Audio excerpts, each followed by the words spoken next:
alpha here is 4.0, and I said earlier that because this question is a cubic expansivity question, you cannot use linear expansivity alpha for this calculation. So you have to convert the alpha to gamma, which is the cubic expansivity constant. And the relationship between this gamma and the alpha, which is cubic expansivity and linear, is that cubic equals 3 of alpha.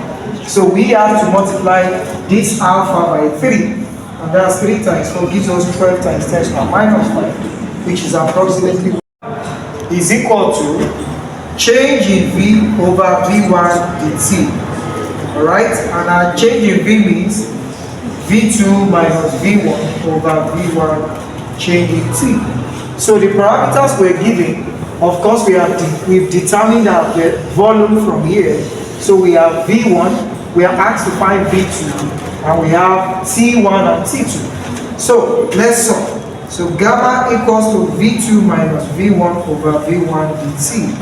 If you are to make V2 the subject of formula, because that's what we're looking for.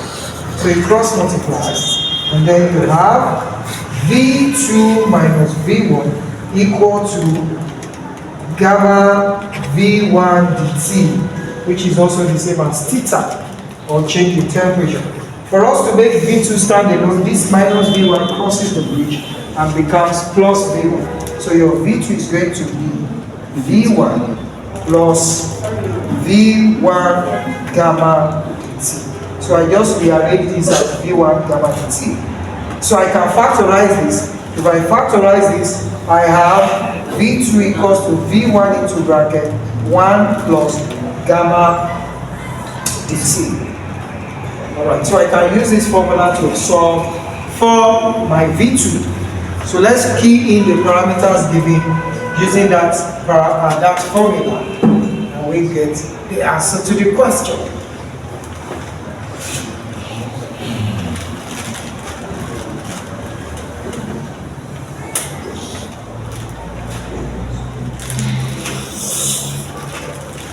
Now look at this. So your V2 is going to be V1 into bracket 1 plus alpha or gamma dt. So, and you remember our dt, which is change in temperature, is T2 minus T1, and that's going to be 120 minus 20, and that will be 100 degrees Celsius. That is the change in temperature.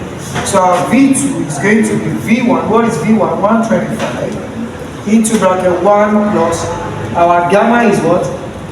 1.2 times 10 raised to the power minus 4 multiplied by 100. Okay, so I have V2 equals 125 into 1 plus 1.2 times 10 raised to the power. This is minus 4, this is 10 raised to the power 2. So the 2 will give us 10 raised to the power minus 2. Alright. And if I can go ahead and open this bracket, my V2 is going to be 125 times 1 is 120 plus 125 times this. So 125 times 1.2. You can punch that in your calculator. If you punch 125 times 1.2 your calculator. Alright, so that gives you 150 times 10 raised to the power minus 2. So if you solve for your 150 times 10 raised to the power minus 2, you have V2 equals 105 plus. This is going to be 1.5 times 10 raised to the power. Originally, this 150 is 1.5 times 10 raised to the power 2. So 2 minus 2 is 0. So your answer is going to be 1.5, right? Okay, so your V2 is going to be, by the time you add this, you have 126.5. That is the answer to the question, CMQ. And that is option number B. It says the distance between the fixed points of the centigrade thermometer is 20 centimeters. That is the distance between the fixed point, meaning that the distance between the upper and the lower fixed point.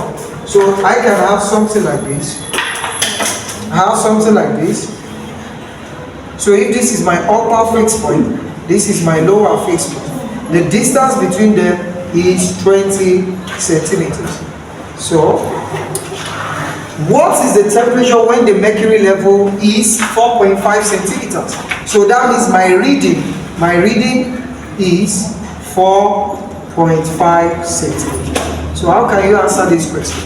There is a particular formula that you can use if whether you are converting from a resistance thermometer to centigrade, to Celsius, to Fahrenheit, to Kelvin, whatever it is you are converting, just make use of this formula, which is reading minus lower fixed point over upper fixed point minus lower fixed point.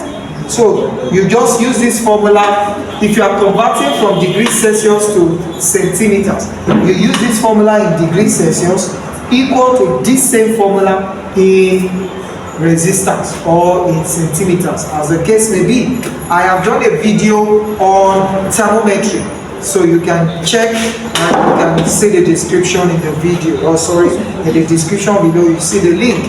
You could check up that topic, thermometry. So to answer this question, our reading here is 4.5, and because the question says the gap is 20, so that means the lower fixed point is 0 centimeter and the upper is 20 centimeter. That's the meaning. So if you are going to use this formula, 4.5, reading is 4.5 minus 0 over the upper is 20 minus 0, all equals. And we are asked to convert it to degrees Celsius. For a degree Celsius, the reading is unknown, x minus the lower fixed point for degree Celsius is 0, upper fixed point is 100 minus 0.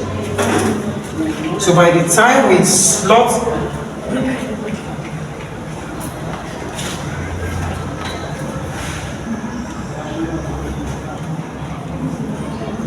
the 4.5 over 20 equal to x over 100, so you cross multiply, and then you have 4.5 times 100 equals to 20x. Divide both sides by 20.